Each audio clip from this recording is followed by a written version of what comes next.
These are reinforced with titanium, which makes them incredibly strong. I mean,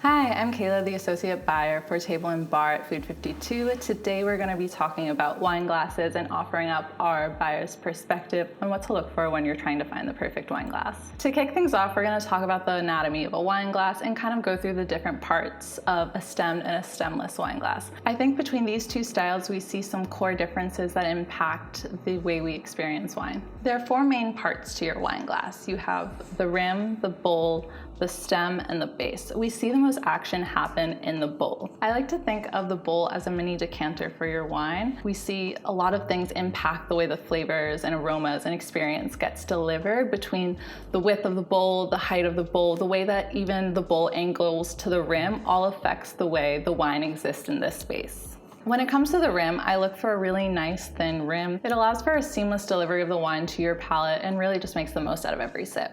Then next up we have the stem, and the most important thing about your stem is having a place to hold your glass that is not the bowl, because the heat from your hands can alter the temperature and change the overall taste and experience of your wine. You might also notice that there's different lengths to the stem. This is just to keep your hands even further away from the glass and keep the heat even further away. I think a nice long stem offers a little bit more of an elegant look. And the last thing we have is the base, and this is really just about stability and giving you a nice flat and wide base when you want to swirl your wine glass. And now we're going to dive into the specific types of wine glasses for different types of wine. So first up we have our red wine glasses. For red wine glasses, you typically see a bit more of a wider bowl, a bigger bowl. I'd say these two are actually a bit more of our conventional wine glass shapes. We get, a nice size here, which allows for enough swirling, enough air to get into your glass. What I'd also keep in mind when you're looking at a red wine glass is the width of the bowl. Something that's a bit wider allows for more aeration and is really great for encouraging those gorgeous aromas to just go into your glass. And then something else I'd like to keep in mind is how that tapers to the rim. So when you have a more tapered rim, all of those aromas stay in the glass. And when you have a glass that has a little bit less of an angle to the rim, you allow for more air to get in there and help open up the wine. So I also really love to use my red wine glasses for spritzes or even gin and tonics, since those have so many nice aromas from a gin. I also might reach for my red wine glass if I have a really bold orange wine.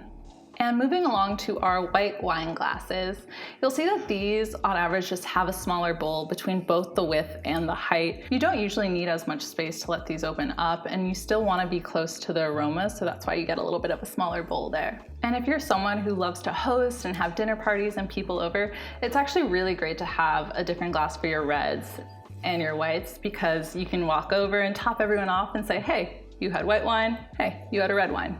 And next up we have our stemless wine glass, which is honestly just amazing for everyday casual wine drinking. It's so fuss-free. They can be for a red, a white, even whiskey, cocktails, and something like this bodega glass. You can use it for water, for wine, even for little snacks, olives, anything you really like. While you're missing the stem and the base, can fit in your dishwasher and you don't have to worry about spilling it over as much as you do with a stemmed. Next, let's move into our sparkling wine glass assortment, which I think is just so fun. There's so many different directions you can go here. First off, let's talk through our traditional flute. This has a bit smaller of a diameter, which allows for a better preservation of your bubbles and just keeps your bubbly longer. Next up, we have our coupes, which are actually the predecessor to flutes. They allow for you to get really close to the aromas of the wine, but you might lose your bubbles a little faster because of all the surface area. But what I love about coupes is that they can be used for cocktails.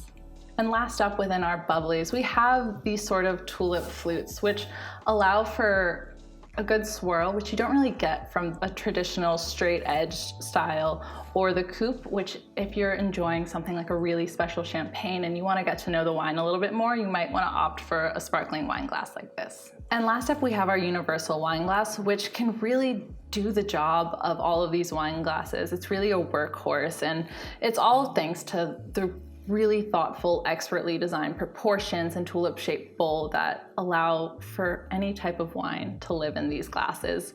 Whether you're drinking a red, a white, an orange, a sparkling, it's it's gonna be really nice out of one of these. Another thing you might want to keep in mind when you're picking wine glasses is the production of the wine glass itself. With handmade wine glasses, you're typically able to get a really nice and thin rim, which is true of these two universal styles. Handmade glasses are also usually made from one single piece of glass, making a really seamless and gorgeous silhouette. And with manufactured glasses, you might not be able to get the same thinness, but honestly, you can get pretty close. But what you do also get here is some of these really nice technologies. Take, for example, our Schwarzschiesel Vervino glasses. These are reinforced with titanium, which makes them incredibly strong. I mean, it's pretty impressive. And with manufactured glass, you're usually able to hit a bit more of an approachable price point. I hope you learned a few new things about wine glasses today and have a few more things to keep in mind when you're looking for the perfect wine glass for yourself. Above all, what's most important is finding the perfect wine glass for you. And that could mean something that just fits your lifestyle better or just celebrates your personal taste and you just enjoy it. Whether that means finding a glassware that has a small footprint because you might not have all the space, live in a New York City apartment, and you really just want something that's stackable, space-saving, or you might opt for a universal type wine glass or a multifunction glass that can be used for wine, cocktails, water, whatever you want it to be for. At the end of the day, if what you're looking for is a special piece to bring home and something that might just have a really unique design or style that excites you, or if what you're really looking for is a pop of color and something to make your me time, wine time a little bit more special, then that's a perfectly great way to go. Well, I'm in the mood to celebrate tonight, so I'll be reaching for a universal wine glass just in case things change up a little bit later. Let me know in the comment section below what you'll be reaching for tonight.